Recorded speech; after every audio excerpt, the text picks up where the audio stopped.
Hello, everyone. Welcome back to the last session on the international track. I see already some names coming in, which I recognize from the sessions before. So that's nice. Well, the people who don't know me, my name is Anna Handschuh. I'm the curator and host of the international track. This is the second year I do that. And this is a true luxury having the possibility to talk to such interesting entrepreneurs like Emelie and Johanna. I will introduce you shortly.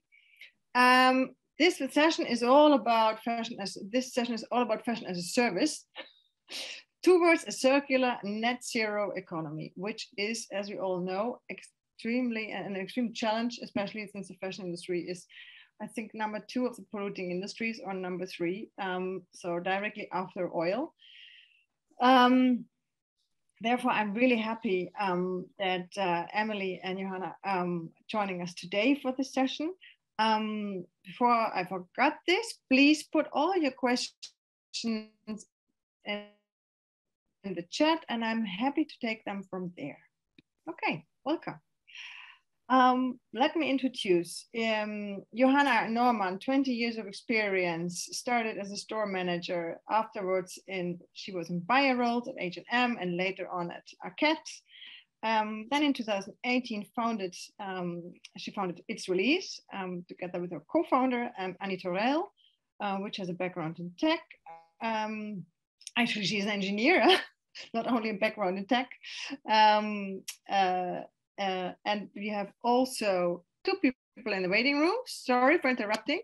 It's multitasking here. And then we have Emelie, who has around 10 years of experience in fashion, retail, and business development. She was in various roles of the fashion industry, from the store advisor to business development, with a focus on digitalization of classical retail, which is quite a challenge, I know, and there's still a long way to go. Thank you very much for joining. Okay, ladies, let's take it from there. Let's start with Johanna. What is It's Released? It's Released is a subscription-based fashion rental service with some of the most sought after Scandi fashion brands out there.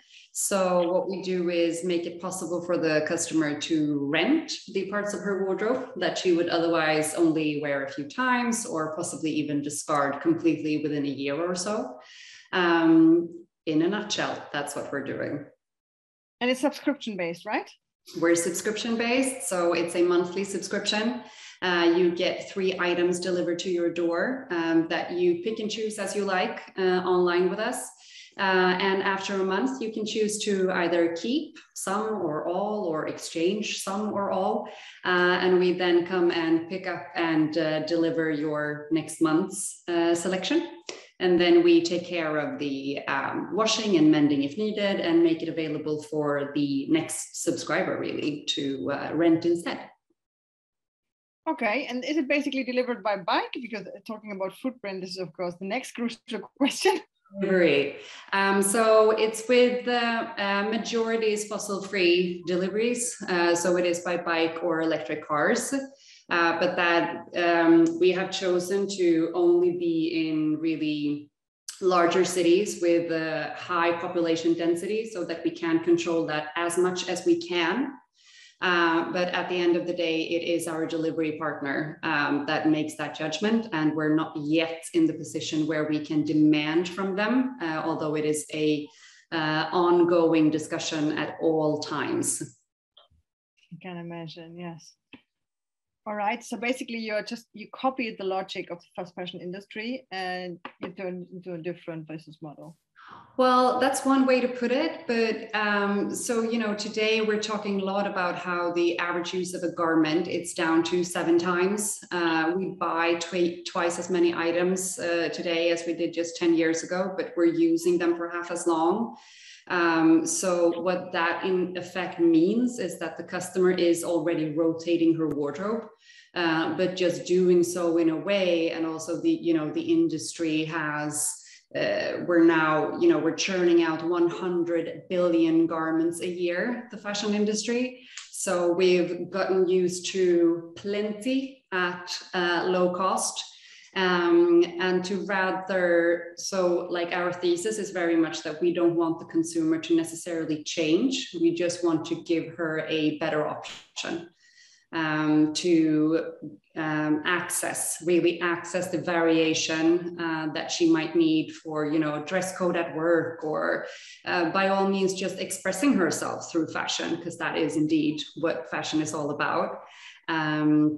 And to be able to do that without like removing the ownership part that's just not necessary anymore. You can access the premium quality and, you know, the really great brands and the fashion that you're after for the time where you're in need of it or want it. Yes, I got it.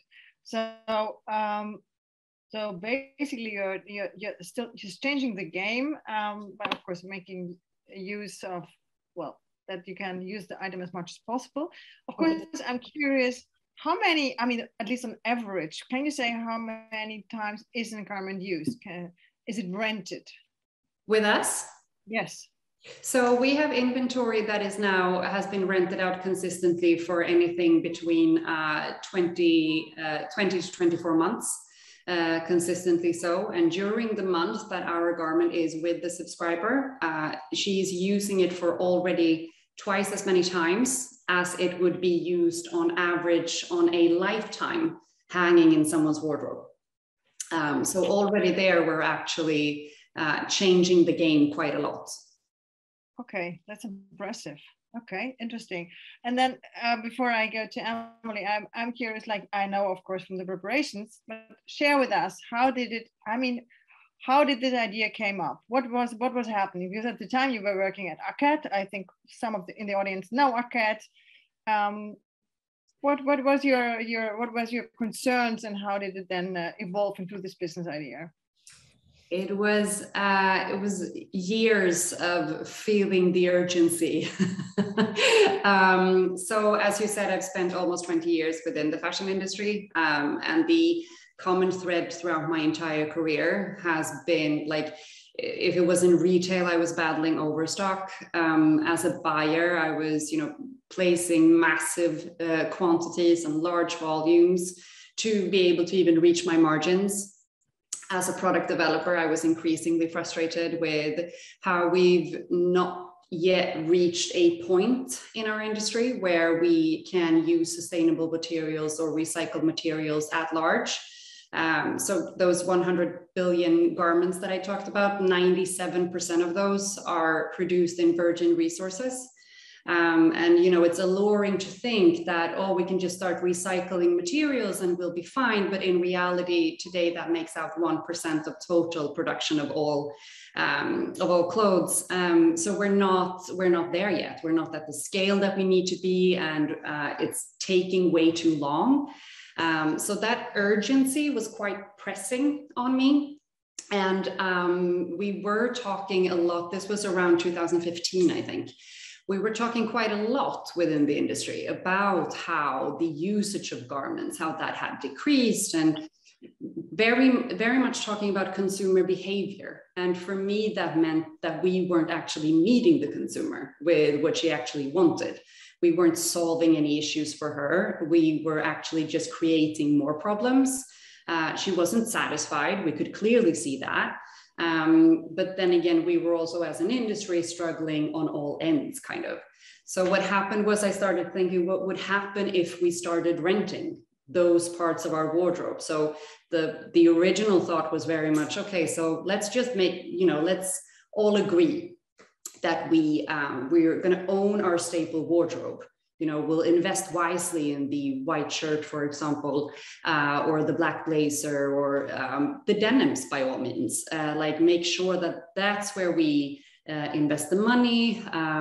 We make the sustainable choices. because part of the frustration as a product developer is that no matter what decisions you're making to create a sustainable product, is that you actually have to compromise somewhere. So it's either on the lifespan of the garment once it's been produced, or it's somewhere in the supply chain. But more importantly, perhaps you're actually creating a garment that very few people are going to be able to buy. And then it's not going to help at scale anyway. So I was thinking, what would happen if we then started rent like the trends or the variation? And that's where it hit me, that then we could decrease the volumes being produced and we could increase the number of usage per garment. And once that had hit me, I kind of instantly just left my job, having absolutely no idea how I was actually going to make it happen. Fortunately, I then met Annie. Had more idea than you. Yeah, tell us. It's an interesting story. How did you start it? I mean, it's encouraging. There was no big plan. You started. Well, there was a big vision, but it wasn't that much of a plan. It was more a matter of like, I'm just going to start. I'm just going to do it, and we're just going to have to see what happens. With the very much like mindset of like, how difficult can this really be? I mean, surely this will be solved quickly. So in the beginning, it was friends of mine's cleaned out wardrobes on 2 IKEA rails here in my apartment. So they shifted from the living room to the bedroom, depending on where the family was. One day we realized that we could be using the laundry room in the apartment where I live to then take care of, take care of the items and ship the orders and what have you. So in the very, very beginning, I was even steaming the clothes with a steaming iron. I do not recommend that. That is not time efficient in any way, but it's what we had to do. So that's how we started. Great story, thanks. And your husband was also in the apartment, I imagine? He was in the apartment. He had songs for the rails. So he tried to kind of like, he sang songs whenever he moved them along. And I think that was what made me realize we have to move. We have to get out. I think it was like that for 6 months, I think. All of the photos for the webpage we were taking here in the apartment as well. So my family had to leave at 6 o'clock on Saturday mornings. They had to leave the house because I had a full-on e-com production in the apartment. They've been very patient. That is fortunately not how we run operations today, though. So a couple of years later, we're much more efficient. Okay, thank you. Thanks for sharing these great insights. Okay, thank you, Emelie. Tell us more about Gemme and how did it all started, and about your frustrations. And apparently, this is a big driver. To say, well, enough is enough. I do it my own. Take us through your journey, please. Yes. I just want to say hi, everyone. So good to see many people in here. So Gemme is not a subscription model. It's a sharing marketplace, really. So it's both brands and private people can list their items and rent them out directly and make money off of pieces that you don't use. And on the other hand, the customer have access to an extended closet, really. So that's what we're doing. And how it started was really that I just wanted expensive stuff that I couldn't afford. That's the thing. Like, I didn't think about the environment. I didn't think about, this is a mega trend or anything like that. I just wanted to, borrow stuff that I couldn't afford. And I didn't have, I've borrowed all of my friends' stuff, and I borrowed my mom's stuff, and I just wanted other things. And at this time I was living in London, in Shoreditch with a lot of really, really cool people. And they had these, you know, amazing Balenciaga tops and Chanel bags and, you know, the newest, hottest Nike sneakers. And I was just thinking, you know, you're not going to wear that every single day. Why can't I just, you know, bump into your closet, borrow something for the weekend, and you would get like 30, 40 pounds. Like people are renting out their beds and kitchens and, you know, their homes on Airbnb. Why wouldn't they be able to rent out a handbag just for like an evening or a weekend? So that's really where it started for me. I saw this behavior because me and my friends, we were always, you know, peeking into each other's closets and borrowing stuff from each other. But it comes to an end, right? Then we've already shared everything. So what Gemme is doing is really that we extend that kind of, you know, group of friends. So now you can borrow from, you know, your neighbor, or from a, you know, the trendy girl at work, or your favorite influencer, or even your favorite brand. So that's what we do. So it's sort of a shared wardrobe, and you, as you also call it, and where we prepared this conversation, is an Instagram to rent. I like that. So how important this? Thanks, Marcus, for the question. I got back to this question, but let me just ask that the difference between important to have that crystal clear. The difference between both of you, these business models, is this is really peer-to-peer. Also, yes, of course, you have also other stories you will tell about that later on. But well, in your words, what's the main difference? That's a good question. So what I see it as, I would say that It's Released would be the Christmas tree, and we would be the Christmas decorations. So you're always going to have, you know, the basics. You want it every single day. You get your like lovely package from It's Released with, you know, this really nice blazer that everyone is owning it, like, you know, the black blazer, but maybe you want a pinstriped or a blue one, or another color that you won't be using for years and years and years, but you want it for you know, a month or 2 months. And that is something that you would get from It's Released, that you're using for months or weeks even. But where we are coming in is, you know, the spontaneous shopping that you do on Thursday, Fridays, and Saturdays, because you just need to have something new going to that party or a dinner or a date, but you don't really know what it is. So you're running into Zara and you buy this really cool, sexy top that you want to wear tonight. And then when you wake up tomorrow, you're going to say, that was not the smartest purchase that I done. So now you just want to return it. Because the date was not that good and it wasn't worth the investment.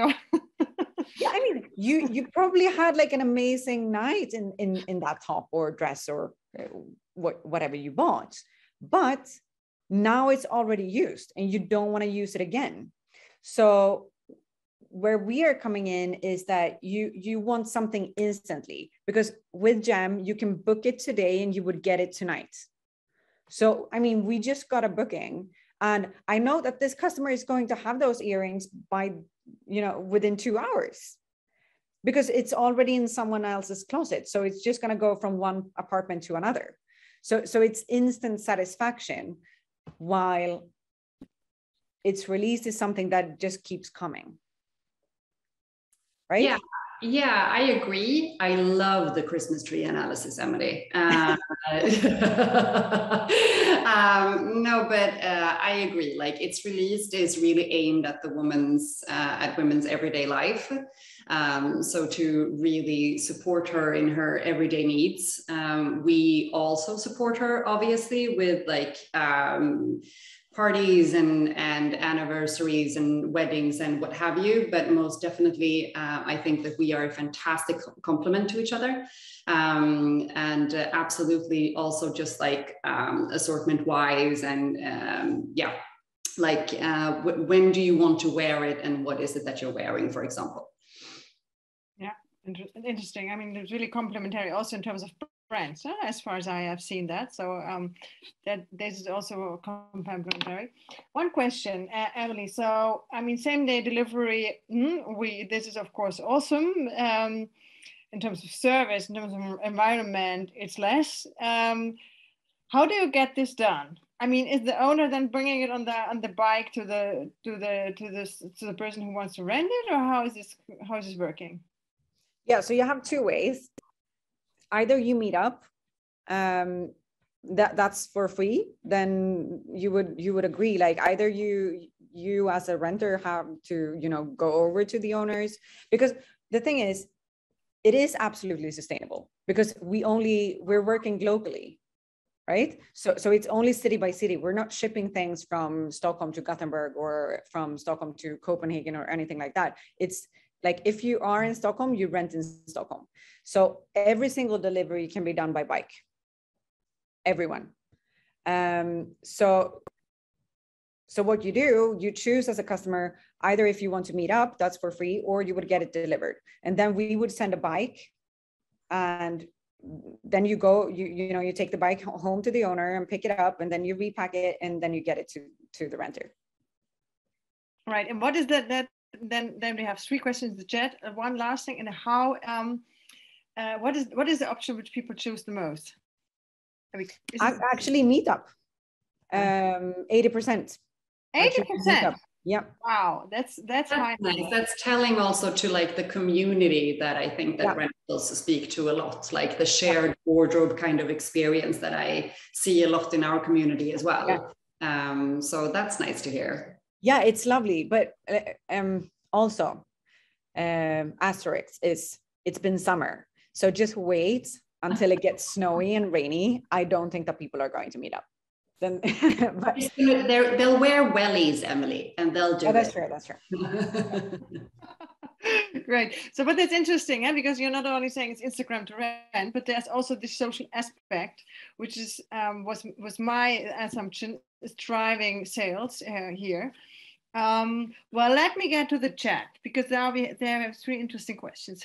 First question is, I don't know to whom this is, but I assume to both. How do you handle damages caused by the customer?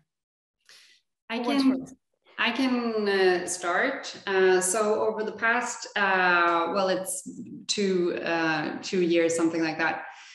Less than 1% of our inventory has been damaged. So that actually speaks a lot to the care that the customers take of their garments.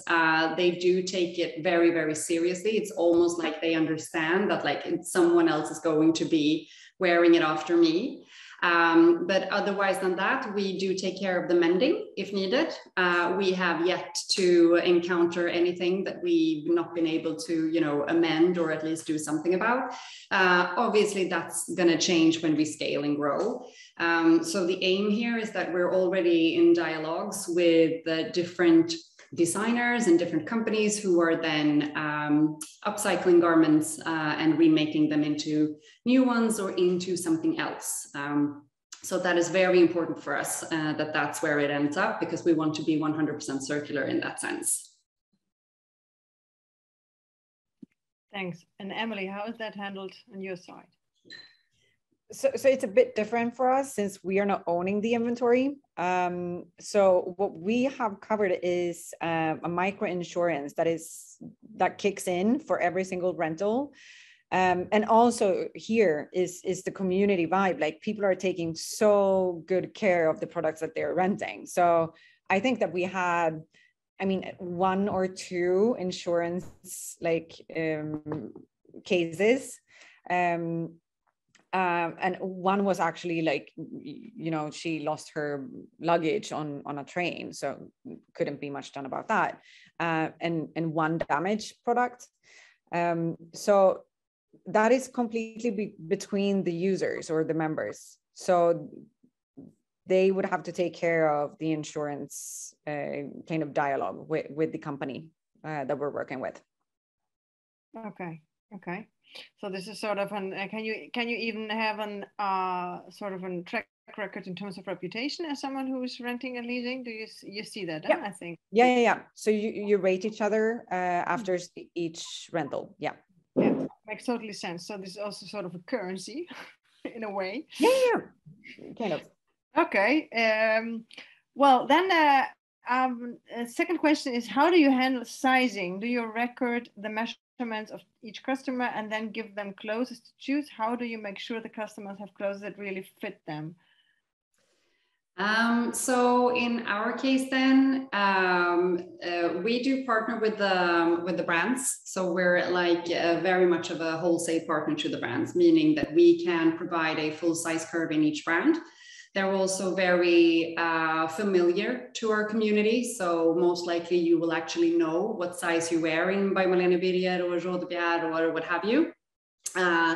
But then, so that's the one thing, is that like any other e-com, you just rent instead of buy. But we do provide free exchange. So if it doesn't fit, then you just go into your account and you just make a switch in your account, and we get that order and we deliver home to you within 24 hours on that. And Emelie, I think in your case, this is not your role, right? Or how do you... Yeah, I mean, since we only have one of each product, mostly, except for some of the brands that are providing more sizes. And I think this is, I mean, this is a bigger problem actually for people who are selling products, because now you're not committed the same way as if you would buy something. So if it's a bit too big or a bit too small, like, people don't really care because you're only going to wear it for a night, right? So what we see is that people don't really, they don't have issues with the sizing at all. Some people want to meet up before and try on the product, but not really that big of an issue as for brands that are selling online. I understand that the issue with selling is that you're buying 3 sizes. Okay. And then you keep one and then you're sending back the rest. Yeah. And that's actually so interesting that you say, Emelie, because we've seen that as well, that like people are actually like, it was a little bit too big, but whatever. It was a little bit too small, but whatever. Like it actually removes a part of the, ooh, can I have it? I think it also links into how it's a common reason for renting is that, you're trying something out. Yeah. You want to commit to for the rest of your life, but you're actually trying a style, or maybe I could have that color. And so there's just like, it's a more of a freedom kind of, like you don't feel the need for it to be absolutely perfect because you're committing to it. Yeah, that's exactly the same way. I mean, we have, people who are a size extra small and they're, renting something in size European 42. That's way too big. They would never buy that, but they're renting it because they're like, well, I really want to try this jacket on and I'm going to rent it anyway, even though it's not my size. I think that's very refreshing, like, because it's not that big of a thing, it's fashion. It's clothing. It doesn't matter if it's not perfect because you're only going to wear it for a night or a weekend or a couple of weeks. It's fine.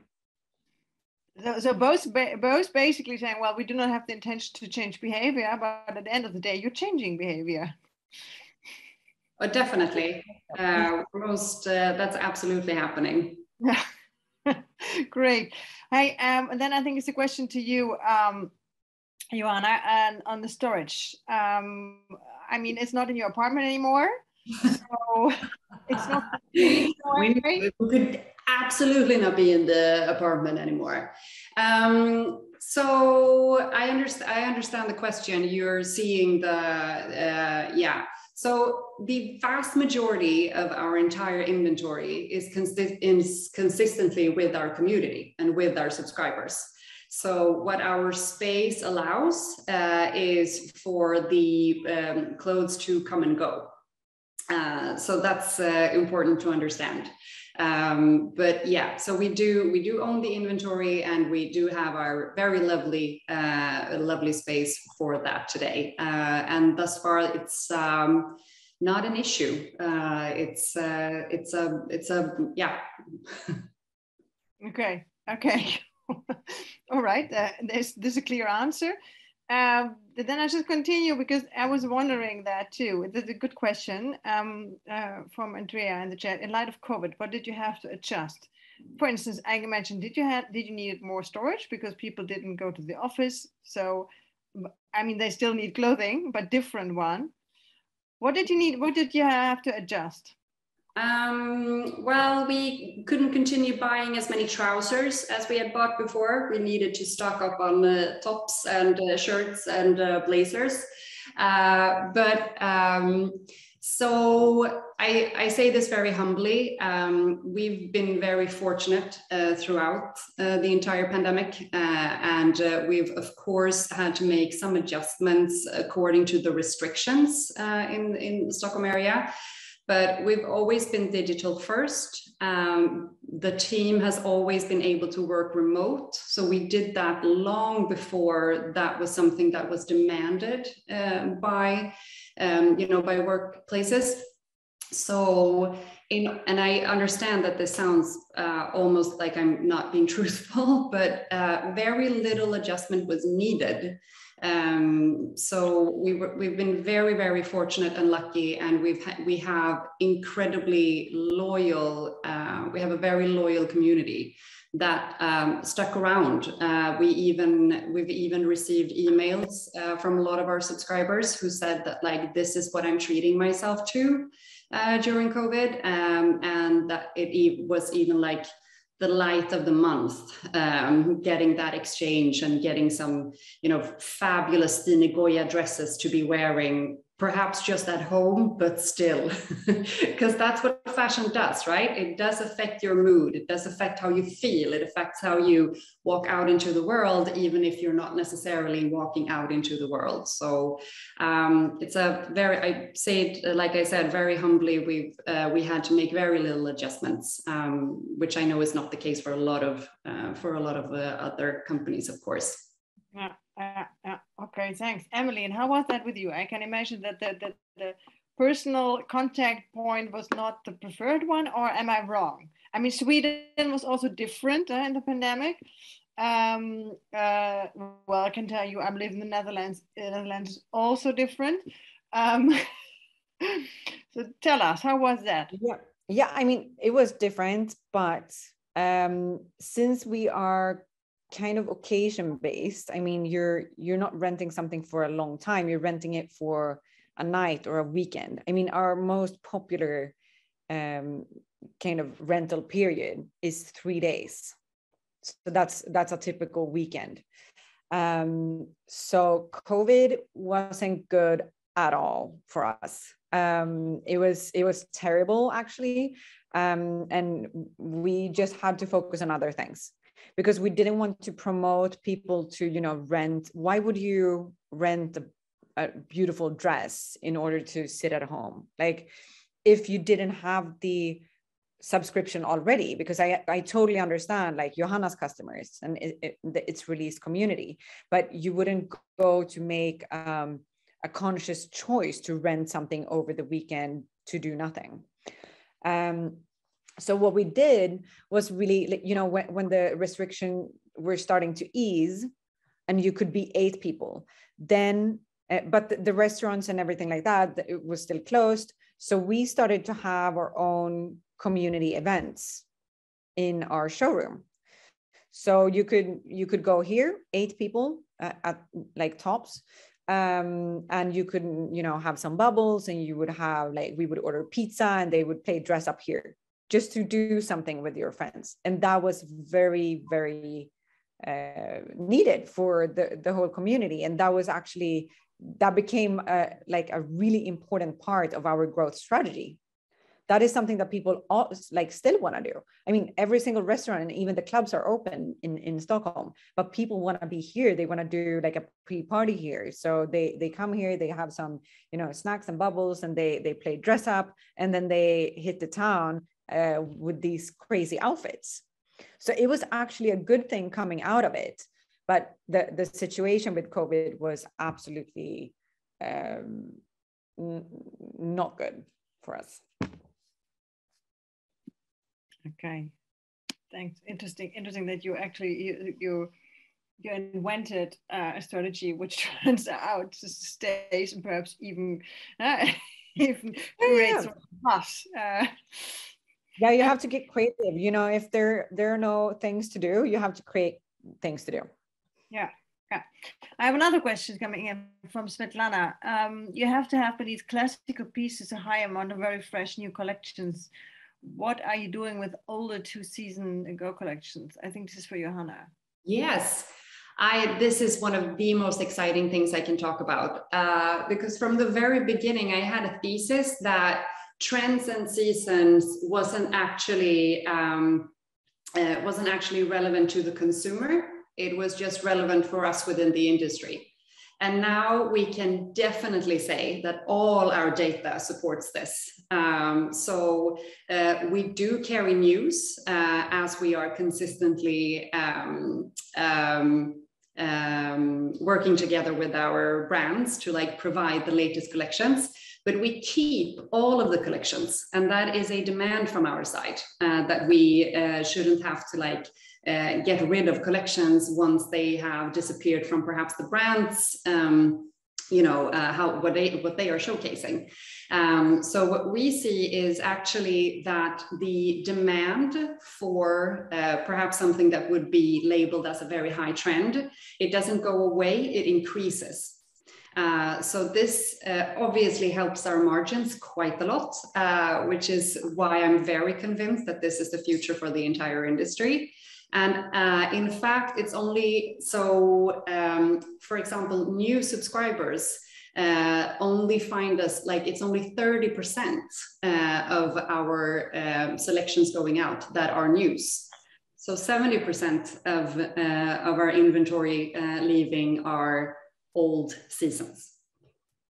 Okay, does this mean that, for instance, when I'm looking for a certain handbag and this is, I can't buy it anymore, it's just sold out. Is this then that, for instance, I would check it's released, or perhaps, yeah? Yeah. Okay. I mean, that if I can jump in, I mean, that is so interesting because like you also have new in on, secondhand sites, right? Exactly. But it's actually not new. I mean, the customer doesn't care if the product is new, like in new equals newly produced. They just want to see things that they haven't seen before. Yeah, exactly. It's important that it's new to them. So I think that's also why, the average use of the garment is decreasing, is because it's hanging in your wardrobe every day. So you get tired of it because you're wearing it, because you see it.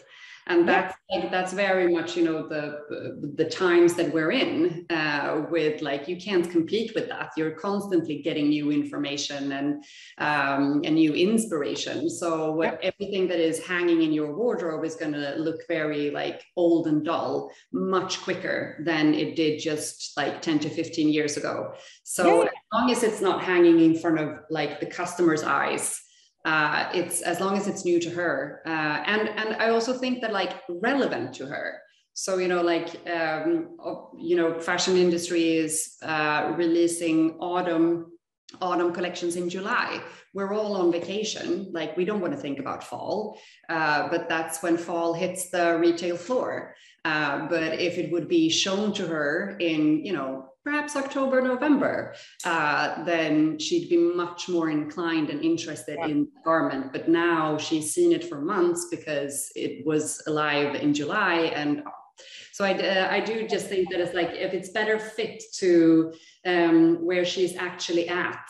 I don't like, this is a very, very Nordic issue as well with transitional dressing, where it's like, it can be -2 degrees in the morning, but then it will be like 18 plus in the afternoon in some, and that's the most tricky time of year to be dressing. So like, what are you investing in at that point? Like, where are you making the sustainable choice? So that's also where rentals can just provide you with a much more fit to your life right now kind of alternative. Mm-hmm. Yeah, and I think people, you know, it's not about like the newness. I don't know about the word new, like, because we have new in, but of course it's not new. Like, it's not from the factory, right? It's already been in some people's closet for, you know, weeks or months or years. I mean, we have vintage pieces from the 80s in the new in selection. It's just that it's newly listed, but it's not newly produced. So so it's all about that you need kind of refreshments as a customer, but necessarily it doesn't have to be like directly from out of the box, if that makes sense. Yes, totally. Can you tell us, because before I would like to hear a little bit more also about, because you have investors, but there's also another question. Wait a second, Svetlana, what's the question? If you have statistics, how many real fashionistas do you have? And do you have luxury labels as Louis Vuitton, for example? I was asking a little bit the same direction. How about customer loyalty? I mean, do they come back? By the way, thanks for the great questions. You can see that Berlin is a fashion city of fashion. I'm not really surprised, but these are all great questions. So, luxury labels and how many real fashionistas? Who would like to start? Yeah, so we carry luxury labels like from people who are renting out. So we have, you know, vintage Dior or Chanel or you know, new Louis Vuitton, and I think it's very good to have like a wide selection of brands, because that's the way people are dressing. So maybe they would want, you know, a Sine Goya dress from its release, and then they would want like a coat from another Stories, but they want to match it together with a Chanel bag. That's the way people dress. Most people don't have one single brand or designer top to toe, right? So that is something that we feel is very important for our customer offering, is a wide range of brands in different price points. And looking at customer loyalty and real fashionistas, yes, we do. We see that the biggest transition is from going from never been renting to I have tried it. Because before, you have so many questions like, how does it work? What happens if I spill wine on this blouse? What happens? You know, you have so many questions because it's not the normal to rent, because I don't know, like 99% is still buying and owning fashion. But when they've taken the step to try out renting, actually they are always coming back. Like, it's so much fun to see that people they're absolutely coming back. And it could go like, you know, a week, or it could be a couple of months, but they're coming back for renting, or even listing their own closets. Okay, yeah, I can imagine that one. Yes. And Johanna, how is that with you? So with us, we've targeted what we've called like the Scandi fashion assortment, such as Rådebjer by Marlene Birger, Sine Goya, Philippa K, Hope, etc. And we've done so we're at the sort of mid-price level, affordable luxury type of brands. And we've done so because with our business model, we have to make sure that we are at quality, that we can ensure rentals for years ahead. But that also then makes sense for, of course, our financials, right? So that's where we're at. And it's also where, with our current growth strategy of like growing in the Nordics, it's also just fit for the customer group that we're trying to, whose behavior we're trying to move the needle in. So that's where we're at, and we are going to be adding on with our both customer offers, but we're going to be adding on brands as well, but we haven't yet settled on the direction to go, to be honest. And for customer loyalty, well, you know, if you've been with us for 3 months, then you're staying around. So that's so we have customers who have been with us ever since we launched and have never paused. If you do pause your subscription, it's most likely because you're going out of town and we can't ship to where you're going, for example, on vacation over summer. But then you're back within 1 to 3 month lifespan. And how much is a subscription? Because it's 3 pieces, but how much is that then? So it's 750 SEK. I think that would be around 72 euros or something like that. Okay, and there are 3 pieces. Okay. Yes. Great. So for so far, there are no more questions. I trust there will be more. In the meantime, I have some questions also on the investor side, because all this needs money. I'm curious how, I mean, your investors is this how important? Well, let's put it like that. How important is sustainability for them, or circular business model, or the whole technology part? What was the motivation for them? So in our case, for our investors, I would say that if we're looking at sustainability, for example, it's a prerequisite for them to even consider their investments. It's absolutely top of mind for both Maki VC and Haflo Invest. So they're very different. Maki VC is obviously a VC, but Haflo Invest is a family office based here in Stockholm. So they have, very different strategies. Maki is a deep tech, brand-driven investor, but they're very much after the companies who are going after the big struggles. So that you can create an impact. And they've invested in Carbon Cloud and Spinnova, to mention a few. And with Haflo, being a family office, they are very focused. So they're super early stage. But for them, it's a matter of, if you're not a sustainable business, then you're actually not going to be in business or like in just a few years' time. And that's so like asking, is it important for them? It's pretty much hygiene, which I think, honestly.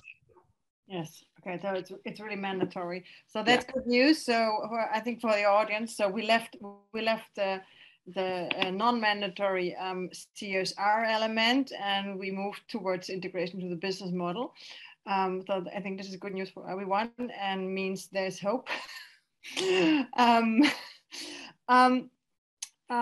If there are more questions, please feel free to put it in the chat, because we have just a couple of minutes left.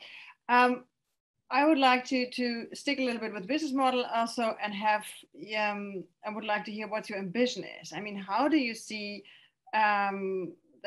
your company, well, let's say in 5 years? Where do you want to stand? So we have 2 routes to go. If I can start. So first of all, we have Gemme as Gemme is today. So the Gemme Collective, which is a community-driven shared closet, right? And that is something that we are going to offer in each, major city. And just like Airbnb, all of a sudden it pops up somewhere, because it's peer-to-peer. So the platform is out there. So it's open to use. It's just that we have to, to be there to market ourselves. Like, here are people who are putting up supply, like garments and fashion pieces, and here's the customers. So we're just kind of the meeting place. And this is something that we want to offer in multiple cities around Europe. But then also, since we already built the technology, we just want to be open to help any brand there is, while they don't have to be renting out on our platform. So it should just be like let's say like a payment solution, because it doesn't matter if it's a fashion piece, because let's say that you're going for a hike and you're hiking once a year. It's quite expensive to buy like a full-on hike gear, because you need the pants and the trail shoes and you know, the backpack, et cetera, et cetera, et cetera. So that is easily going to be like 10 15K Swedish krona, like 1,500 euros, which is quite expensive to go on a hike for 1 week. Why shouldn't you be able to rent that? But each and every single brand might not want to develop this technology themselves, and, you know, the operations and insurance and logics and all of that. So that is something that we are going to help every single brand with. Well, last year we had Houdini here from Stockholm. Yep. So speaking about renting, I think you guys should speak if you didn't. Because they were working exactly on the same, and you share the mission. Interesting. Johanna, what's your oh, wait a second, Emelie, so this is really a global vision, right? I mean, you're not only talking about Sweden or Scandinavia. Yeah. Okay. 100%. Okay.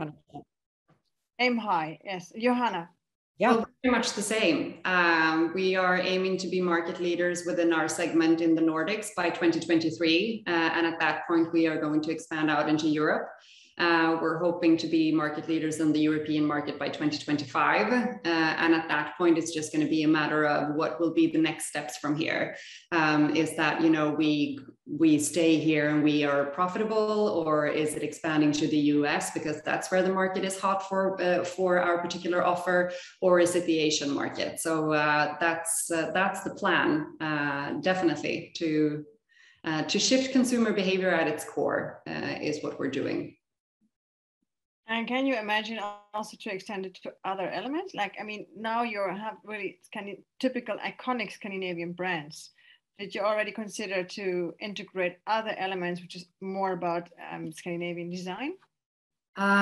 So we're going to be branching out, but we're sticking with clothes. We're actually even quite restrictive on accessory area. We're very laser focused on that particular part of the fashion industry. This makes sense. So thanks a lot. If there are no more questions from, I just look at the chat, but there are no more questions. I would say thanks a lot for joining, for being with us, and for sharing your vision and your experience, and also your personal stories, starting from your apartment. And also, Emelie, I just love that you said, well, I wanted to rent it and I wanted to have it, so how can I make this happen? And all these personal experiences and learnings are part of this entrepreneurial journey, and which sometimes forget there's not a perfect pitch desk at the beginning. And I think this is also very important to see, and also to have two female entrepreneurs. This is also a quite important message, as I learned this morning from another speaker. She said, it's important that for others that they see, well, you can't just do that. And also disrupt or change an industry, as a fashion industry, with a lot of impact and a lot of harm to the environment. So thanks again for being with us, for joining, and also thanks and thanks to the audience. Thanks for your great questions. I really liked them. And yeah, then for now, I say, well, we'll see hopefully each other next year, and have a great weekend. Thank you so much. Thank you for having us. Yeah, thank you. See you next year. Thank you. Bye. Bye.